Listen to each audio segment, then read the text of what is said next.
Okay. Namo tassa bhagavato arahato samma sambuddhassa. Namo tassa bhagavato arahato samma sambuddhassa. Namo tassa bhagavato arahato samma sambuddhassa. Sadhu, sadhu, sadhu.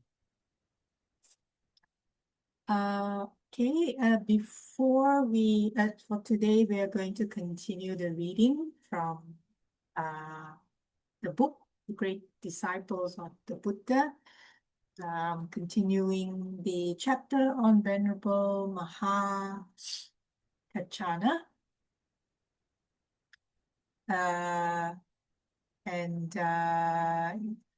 Let's see now. Last week, we finished off at the Vadekarata Sutta, which Mahākaccāna explains how, based on the sixth sense basis, if we revive the past or if we look into the future, either way, it's not beneficial. So that's where the first verse was. Let one not revive the past or build or on future build its hopes. Then we talked about what that really means from the perspective of the sixth sense base. Okay, so it's explained through the sixth sense base, so not in a way that conventional way of what is generally explained.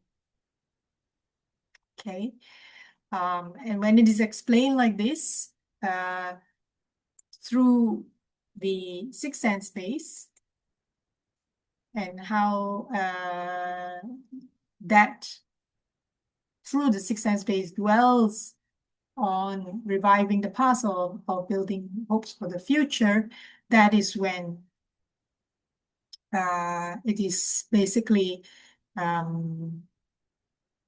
not, one should not, let's say, be chained around that. We should not bind ourselves to that, okay? Having said that, doesn't mean that we don't plan for the future, because that would be misconstruing the true nature of the Dhamma. So if one were to say, oh, okay, the Buddha said like this, so I'm not going to plan for my future anymore. Then that is, again, it is like the opposite. So the Buddha always mentioned to practice the middle path. So that would be the other end, not the middle path. That would be basically living a life of not being responsible for oneself, which is not what the Buddha taught. So we have to be very careful not to misconstrue the teachings of the Dhamma. Okay, so let's continue. So the third Majjhima Sutta, or Majjhima Nikaya Sutta, which is the Udesa Vibhanga Sutta, MN 138, opens with the Buddha announcing to the monks that he will teach them a summary, Udesa, and an exposition, Vibhanga. So the title of the sutta means it's a summary and an exposition. So he recites the summary thus: Bhikkhus. A bhikkhu should examine things in such a way that while he is examining them, his consciousness is not distracted and scattered externally, nor stuck internally. And by not clinging, he does not become agitated. So basically it's saying when we are practicing the 6R, so here of course we can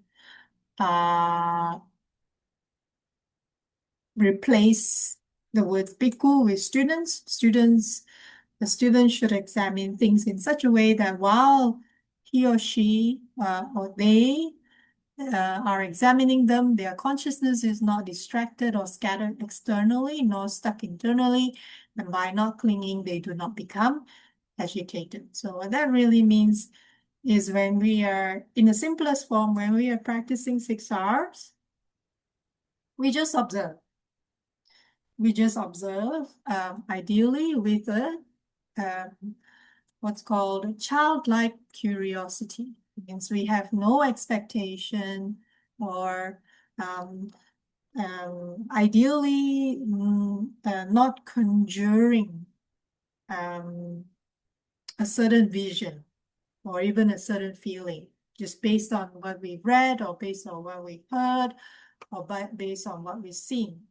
And the mind is very tricky.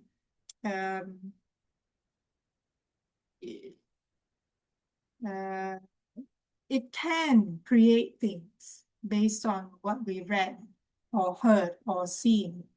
So we have to be very mindful, our mindfulness. We have to practice our mindfulness when we are doing the twin practice, when we're doing metta, whatever object of meditation, and using the 6 hours as a tool. We need to be just sharply, mindfully observe. What happens next? What happens next? We just observe. Our job is just to observe, really. If our object of meditation is metta meditation, then we continue the metta meditation. And we just observe as we are doing the metta meditation. Then if a hindrance arises, then we 6R. And we observe the even the most subtle of reaction when the hindrance occurs, because that is a very useful teaching, very useful way of learning is when a hindrance arises, instead of going, oh, I hate this, or oh, I like this. But when the hindrance arises, again, it takes a certain level of mindfulness, sharpness, to be able to see what is happening at that particular moment when the hindrance arises. How am I, in essence, reacting to the hindrance? So different hindrances that arise, we will have the mind and body has the natural tendency to react instantly. And so then our job really is to observe and see how our mind and body reacts to it, and then work on that. So that really is what the practice is for. And as Bhante Vimalaramsi used to mention, our hindrances are our greatest teachers. It's true. Our hindrances are greatest teachers. They point us to where our deepest attachment lies. The tension and the tightness that arises during the meditation or even throughout the day, that form of tension and tightness that arises in the mind or in the body actually is the greatest teachers, is our greatest teacher. So we should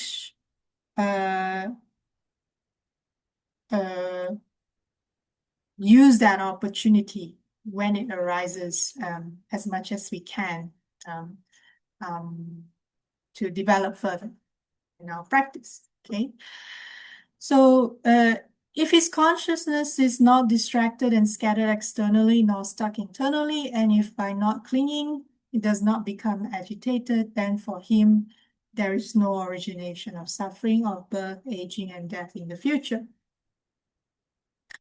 Then, as on prior occasions, he rises from his seat and retires without giving the exposition, a strange omission, as he had announced that he would teach it. But the monks do not feel lost, for the Venerable Mahākaccāna is in their midst, and his explanation would certainly win the approbation of the master. And after his usual protests, so he would usually reprimand the monks and say, well, why didn't you ask the Buddha further when he was there? And then he will explain. So Mahākaccāna begins his analysis by taking up each phrase in the Buddha's summary and dissecting it in minute detail. How is consciousness distracted and scattered externally? When a monk has seen a form with the eye, okay, eye sees form or an object, or has experienced some other sense object with its corresponding faculty. That means when we see, either the eye sees form, or the ear hears sound, or the nose smells odor, or the tongue tastes something, or the body touches or comes into contact with an object, or the mind object appears in the mind contact, yeah? Then if his consciousness follows after the sign of that form or sound or whatever, so form here, just in general, can apply also to the other sense objects and their faculties. If the consciousness follows after that form, is tied and shackled by gratification in the sign of form, is fettered by the fetter of gratification in the sign of form, then his consciousness is called distracted and scattered externally. So if the eye sees a form, but there is no tied or shackled by gratification based on that form, basically means when we see something, we don't go and create that story around that form, and then it keeps going and going and going and going, then we are not distracted, we are not scattered externally. Okay? But if on seeing a form with the eye, etc., the monk does not follow after the sign of form, does not become tied and shackled to the sign of form, then his consciousness is called not distracted and scattered externally.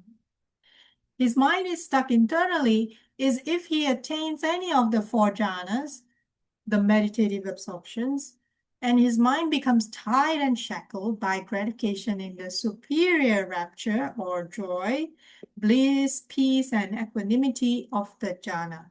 If he can attain the jhanas without becoming attached to them, then his mind is not stuck internally. So again, basically this means very simply that when we practice 6 hours, whether it is during the formal meditation or in our day-to-day activities, because yes, 6 hours can be practiced in our day-to-day activities while we're engaged in our day-to-day activities, not only in the formal meditation. Our job is just to observe what comes next, what comes next, what can I learn from this, what comes next, what is this teaching me? With that kind of childlike curiosity.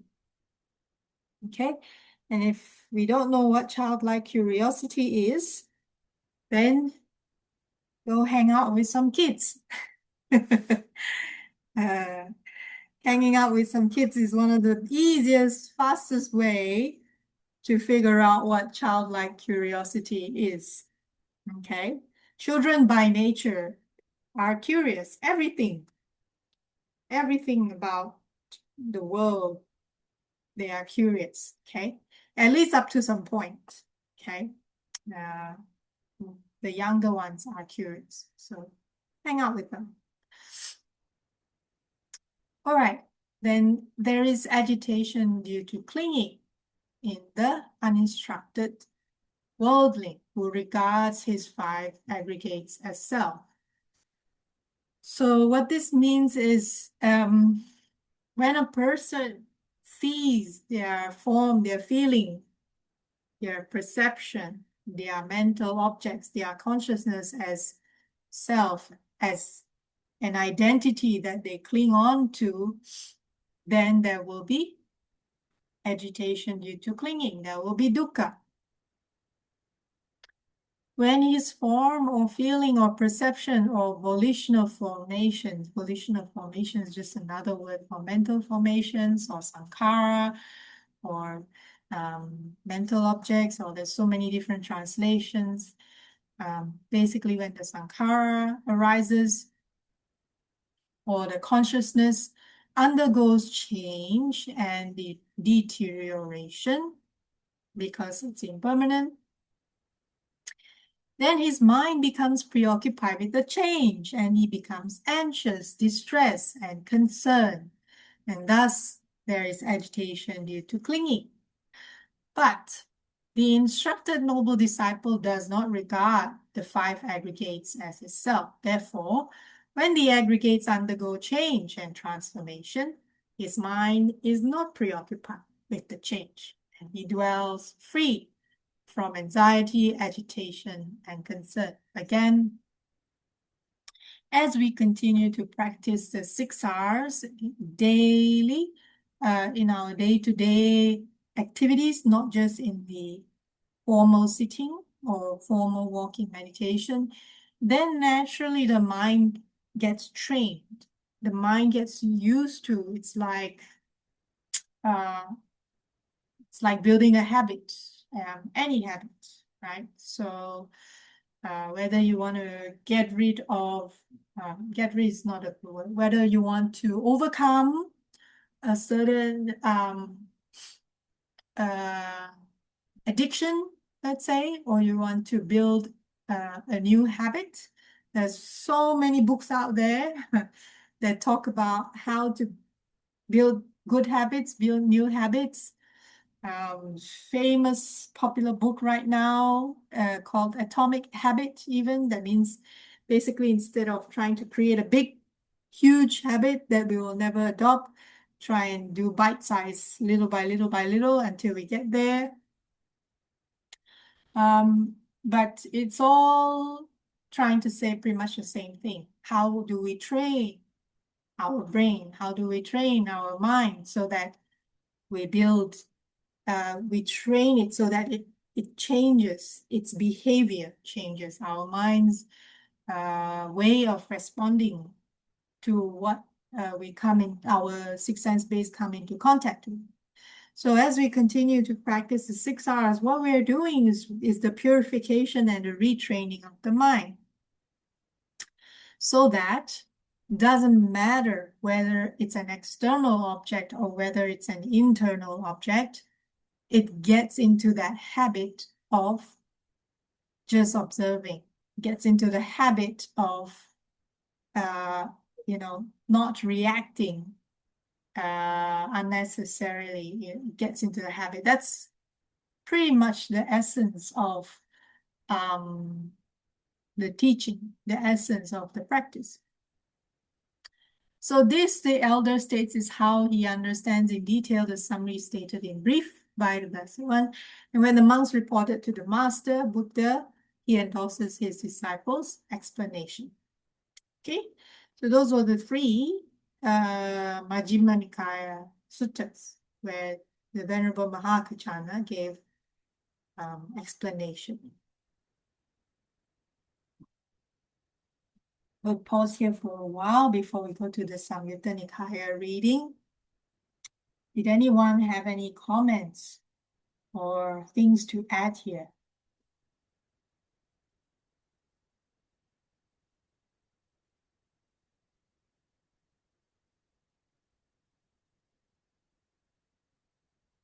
No? Okay, good. All right. So let's continue with the Samyutta Nikaya. So the Samyutta Nikaya contains 3 suttas in which Venerable Mahākaccāna displays his ingenuity in elaborating upon brief utterances of the Buddha. So there's 22.3, 22.4, and 35.130. And these suttas are different in both setting and character from the 3 analytical discourses of the Majjhima Nikaya. In all 3, the elder is not dwelling in the company of the Buddha, but is at Avanti, at the Osprey's haunt on Precipice Mountain, presumably a remote place difficult of access. So very few people live there, very few people go there. Then the lay devotee named Halidikani, evidently quite learned in the Dhamma, visits him and asks him to explain in detail a short discourse of the Buddhas. Mahākaccāna's reply is addressed to the householder, Halidikani alone, not to a group of monks, and there is no subsequent confirmation of his exposition by the Buddha at the end of the discourse. So because this incident happened far away from the Buddha, there is no way to know the Buddha confirmed that exposition.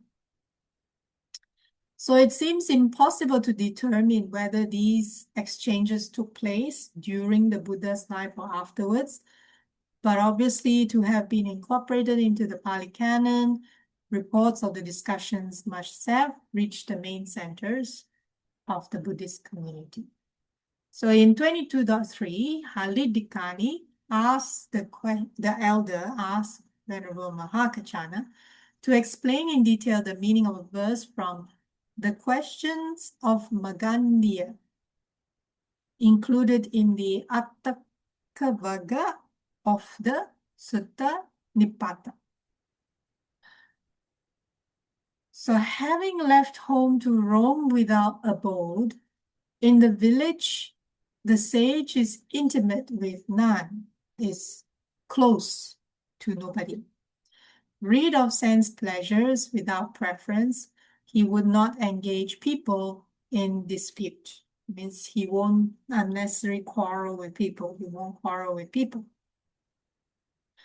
So in responding to the lay devotee's request, the Venerable Mahākaccāna introduces a methodology that is strikingly different from his approach to interpretation in the 3 Majjhima Nikaya suttas.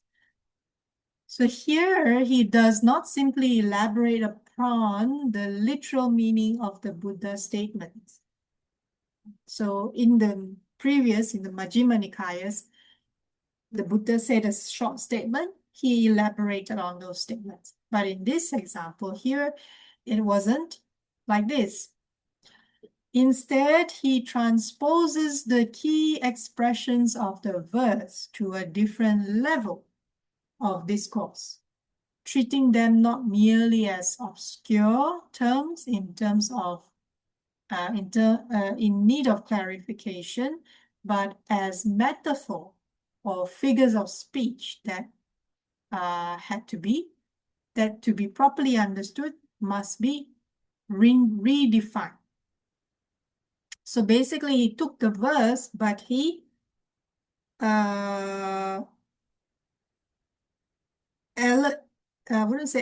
explain it at a different level, not only at a figurative level. Okay, how he does this? By first eliciting from the selected figurative terms their implicit literal meaning, and then mapping those meanings onto other more systematic schemes of doctrine. So because as we see previously and up till now, Venerable Mahākaccāna is very analytical in his approach of the practice, his own practice, and also how he teaches. He is very analytical. So typical of analytical people is they tend to map things. That means they see something and then they will identify a certain pattern, or at least try to map. Map means it's like building a puzzle. So in this case, he would take more systematic structures of the teachings of the Buddha, use this verse, and then connect them to where in the systematic structures of the teachings. So to map them means, that's what it means, to map to those systematic schemes of doctrines. And this technique was to become characteristic of the Pali commentaries in later centuries. We might even regard Mahākaccāna's style of exegesis here as being, in certain respects, at least the original prototype of the commentarial method. Again, this is a commentary of the author. Whether it really is a main technique in commentaries, in terms of our practice, is not super important, okay? Could also be that the majority of the commentators were analytical in nature as well. Who knows, okay? But the bottom line is we don't need to overanalyze. That's the bottom line. We don't need to overanalyze.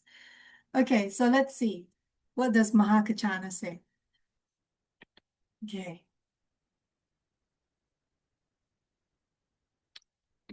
So taking up first the expression, having left home, Mahākaccāna treats the word home not as meaning simply a place where people live, but as an elliptical reference to the home of consciousness. So he explains that the home of consciousness is the other four aggregates: the form, feeling, perception, and volitional formations, which are here referred to as the elements. And elsewhere, they are described as the four stations of consciousness. So if consciousness is bound by lust to these four elements, one is said to move about in a home. If one has abandoned all desire, lust, delight, and craving for these four homes of consciousness, one is said to roam about homeless. It should be noted that this last term does not actually occur in the verse, but Mahākaccāna has introduced it to fill out his exposition. Next, the elder explicates the phrase to roam without abode. He first defines the counterpart, roaming about in an abode, which also does not appear in the verse. As before, he treats this expression as a metaphor to be reformulated in terms of the systematic doctrine. So in this instance, rather than using the five aggregates as his scaffold, so previously he was referring to the five aggregates, this time he refers to the six external sense space. By being shackled to the signs of form or sound or odor, etc., by moving about in the abodes of form, sound, or whatever, one is called one who roams about in an abode. When one has abandoned all bondage to the sign of form, cut them off at the root, then one is said to roam without abode. Okay, so this is a very analytical explanation, really, so to speak. But if we want to simplify it, then the first Noble Eightfold Path, the first element, the harmonious perspective, or what's commonly translated as right view, the perspective of taking things, not taking things personally. So that everything is impersonal in nature. And things arise due to causes and conditions, and they come and go. So again, the three characteristics of impersonal nature of things, unsatisfactory, and impermanent. When we practice and remind ourselves of that, then naturally we are already, as it is, practicing the, where was it saying? Bound by lust. So when we see things as impersonal in nature, as impersonal, impermanent, unsatisfactory, then naturally we won't be bound by this. Okay. So the remaining sections of the exposition proceed more literally and simply offer straightforward definitions of the phrase using the verse, always in terms of contrasting pairs. One who is intimate with none in the village is defined as a bhikkhu who keeps aloof from lay people and their worldly concern. One rid of sense pleasure is one devoid of lust, craving for sensual pleasure. One without preference is one who does not yearn for the future. And one who would not engage people in dispute is one who does not become embroiled in quarrels and disputes over the interpretation of Dhamma. And this is very common now. So again, really there's probably no benefit of engaging oneself in quarrels and in disputes on how to interpret the teachings of the Buddha, simply because of what was already discussed in the Madhupindika Sutta.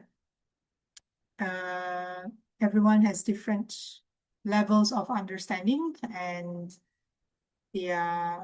all our perceptions are different based on all the different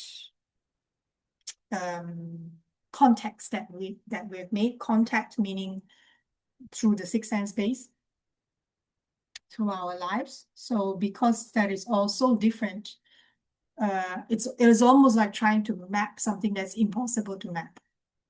In that sense, yeah, let's put it that way. If we were to engage in dispute or quarrel over the interpretation of the Dhamma, then it's almost like saying we're trying to draw a map, or we're trying to solve a jigsaw puzzle that is impossible to solve. Yeah, let's put it that way. So not worth the time, basically. Okay, so in the next sutta, Halidikani asks how one should understand in detail the following brief statement of the Buddhas found in the questions of Sakka. Those recluses and Brahmins who are liberated by the full destruction of craving are those who have reached the ultimate end, the ultimate security from bondage, the ultimate holy life, the ultimate goal, and are best among devas and humans.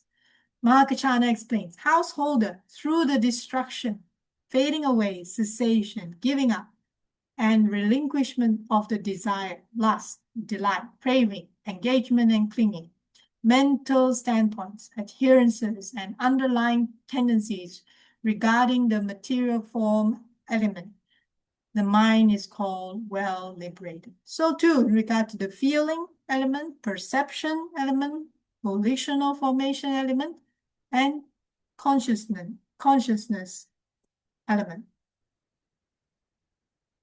Again, same thing as before, just explained in a slightly different way. So all these actually are explaining the main essence of the teachings of the Buddha, but just from different perspective. It's almost like saying, I see the cup from this angle, or from this angle, or from that angle, or from that angle. Essentially, it's still a cup, okay?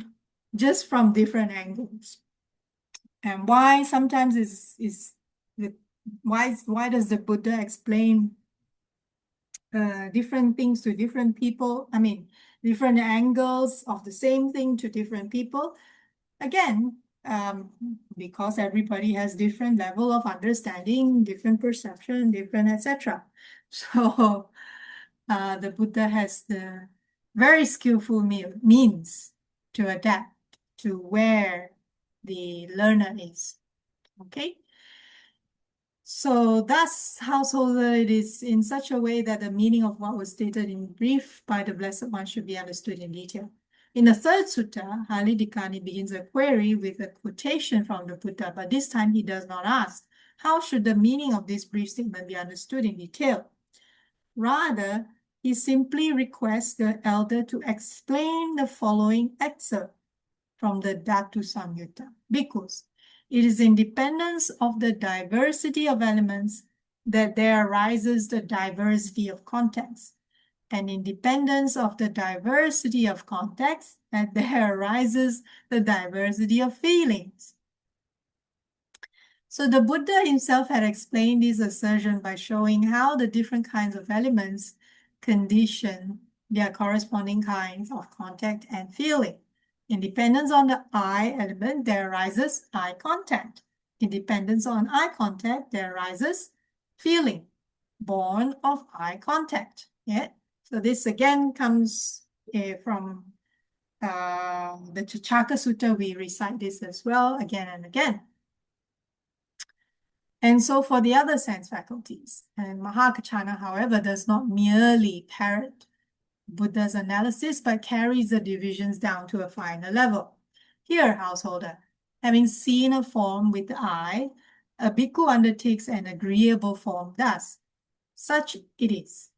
In dependence on eye consciousness and a contact to be experienced as pleasant, there arises a pleasant feeling. Then, having seen a form with the eye, a bhikkhu understands a disagreeable form thus. Such it is. In dependence on eye consciousness and a contact to be experienced as painful, there arises a painful feeling. Then, having seen a form with the eye, bhikkhu understands a form that is the basis for equanimity thus. Such it is. In dependence on eye consciousness and contact to be experienced as neither pleasant nor painful, there arises neither pleasant nor painful feeling. So what Mahākaccāna further elaborated was to take each a sense-based object and their contact, and then elaborated further to pleasant, painful, or neither painful nor pleasant feeling for each. So it ends up to being 18. 6 times 3 is 18. Okay, and the same analysis applied to the other sense faculties. So while the Buddha merely differentiates the contact and feeling by way of the sense faculty, Mahākaccāna distinguishes within each sense sphere 3 qualities of the object: agreeable, disagreeable, indifferent. 3 qualities of the contact to be felt pleasant, painful, or neither pleasant nor painful. And the same with feeling. So these triads are then collated and shown to originate in a conditional relationship. That means they're all dependent. Dependent on eye and form, eye consciousness arises. The meaning of the 3 is eye contact. When eye contact arises, eye feeling arises. So it's all a dependent kind of relationship. That's why it's called dependent origination. It's dependent. So the quality of the object conditions the quality of the contact conditions the quality of the feeling. And as the entire process seems to be contemplated by a bhikkhu endowed with understanding, this also implies he has the capacity for overcoming the bondage to flee to feelings by insight into their conditioned origination. Okay, let's pause here. This is a fairly long chapter because it really goes in explaining Mahākaccāna's interpretation. Let's leave the Anguttara Nikaya section to the next reading, yeah? If that's okay with everyone. Yeah, that is fine, May. Great. Thank you. It can be a bit dry and it can be a bit repetitive, probably due to the nature of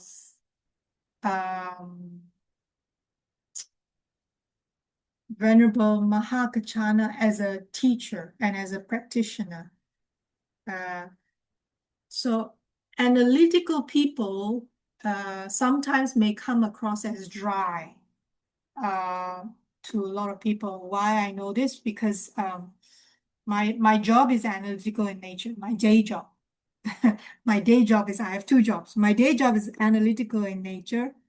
And one of my biggest challenges is to take data, but deliver insights. In other words, tell a story so that people will find it interesting. And then hopefully, make business decisions out of that story. But if I were to present it as it is, based on experience, more often than not, the people in the room are totally disinterested. 5 minutes into the meeting and they'll be like, how long is it going to take? So I still have that challenge. I'm working through that.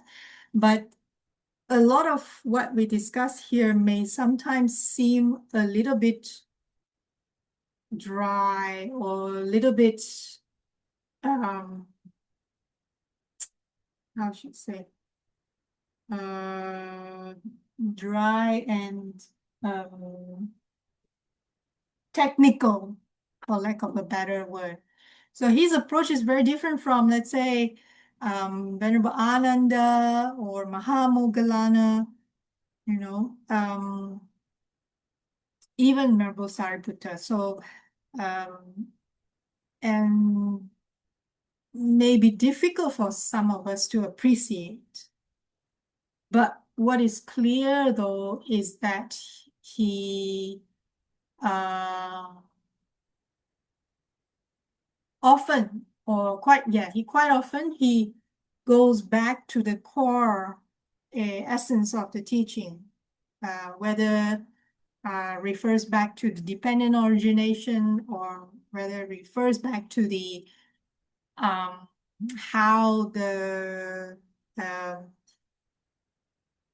how one clings to the five aggregates or personalizes the five aggregates, or how one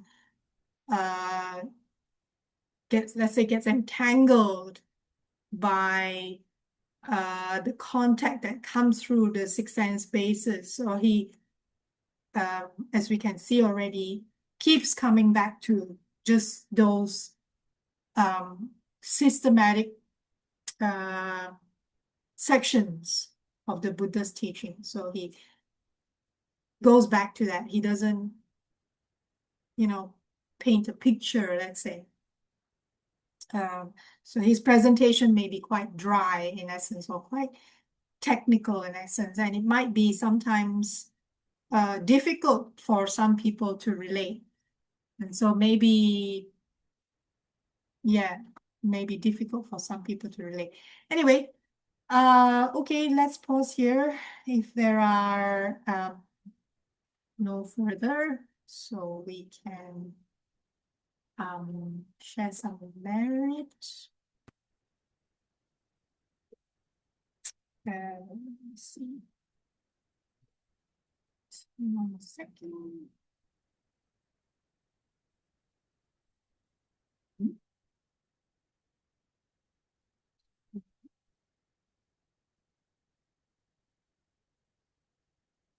Okay, so let us share together the merits that we have accrued from today's meditation, today's reading, and also like to take this opportunity to share merits with all of you who sent your very well good wishes for my recovery. Thank you so much. And I hope that from your good wishes and from your metta that you will also receive blessings and acquire much merit for your own practice and for your own happiness as well. So let us share the merits together. May suffering ones be suffering free and the fear-struck fearless be. May the grieving shed all grief and may all beings find relief. May all beings share these merits that we have thus acquired for the acquisition of all kinds of happiness. May beings inhabiting space and earth, devas and nagas of mighty power share these merits of ours. May they long protect Buddha's dispensation. Sadhu, sadhu. Okay, thank you so much for dialing in, everyone. And thank you again for all your good wishes. I wish you all a very good week ahead. And take care. Take care of your health. Take care of your what's the usual way to say? Take care of your body, speech, and mind. Thank you very much, May. Thank you for the reading. Thank And you. hope you'll get better very, very soon. Thank you so much, Madam Nanda. You are very, very kind-hearted. You're very generous and kind-hearted. So thank you. I wish you much merits as well for your own practice and your own well-being as well. So take care. Have a good week. Bye-bye. Bye-bye, dear. Bye-bye.